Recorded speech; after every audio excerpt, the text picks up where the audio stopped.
Cancel MOU of Rashtriya Ispat Nigam Limited with Jindal Steel and Power Limited.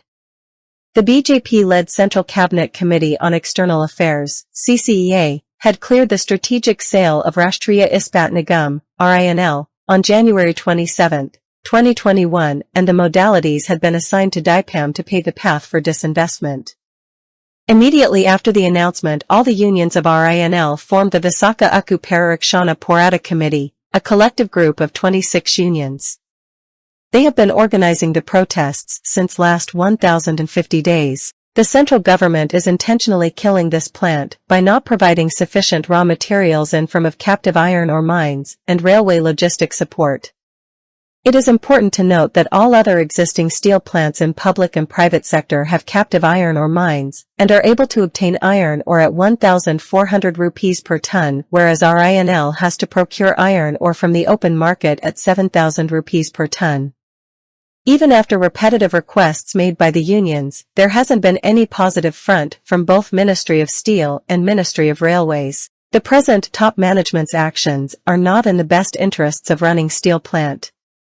During the year 2020 to 2021, RINL had earned a profit before tax of 914 rupees crores, and the same were used to clear the interests and GST bills without purchasing the raw materials or welfare-related issues. Their step seems as if they want to create a crisis. In the recent times, they have cleared 1,800 rupees crore dues of NMDC, and this led to inadequate fund reserves to procure imported coking coal. Though there are other alternative ways to overcome working capital crisis, those are not being worked out. Riboreli forged will plant sale and monetizing lands in HB Colony in VIZAG and leasing lands to NMDC have not been completed timely.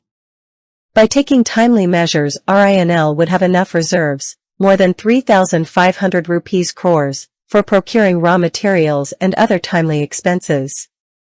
Even the registered local traders are willing to come forward and provide funds to support RINL, and even that is being ignored. RINL has a long-term agreement with NMDC for supply 100 million tons, MT, of raw material per annum, but NMDC is not honoring the bipartite agreement. They sent only 40 metric tons iron ore in this 9 months period.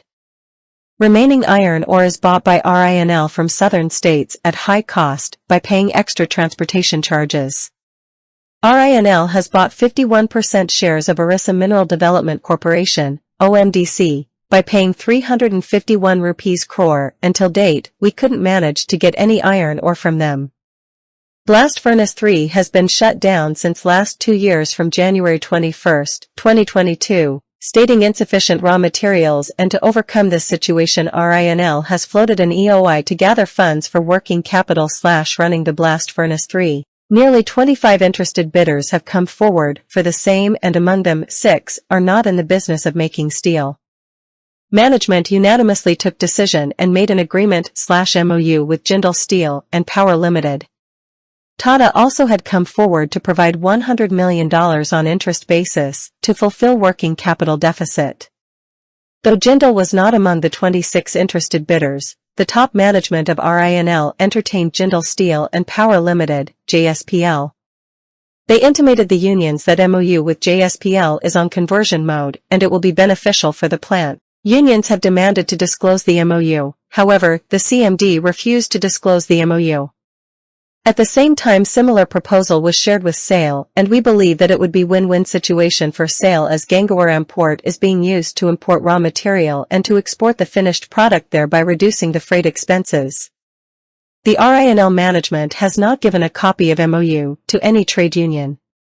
As per information obtained by the unions, JSPL will be supplying raw materials which include iron ore, coal, coke and PCI coal for producing 2 lakh tons steel per month, out of which JSPL would take 90,000 tons, and the rest 110,000 tons can be utilized by RINL for rolling its finished product.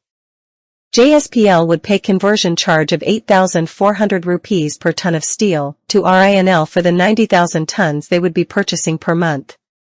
The selling price of steel in the open market is 43,000 rupees per ton. The actual cost of conversion from raw material to steel would be 13,000 rupees per month if the fixed costs such as depreciation, salaries, interest burden, etc. are added.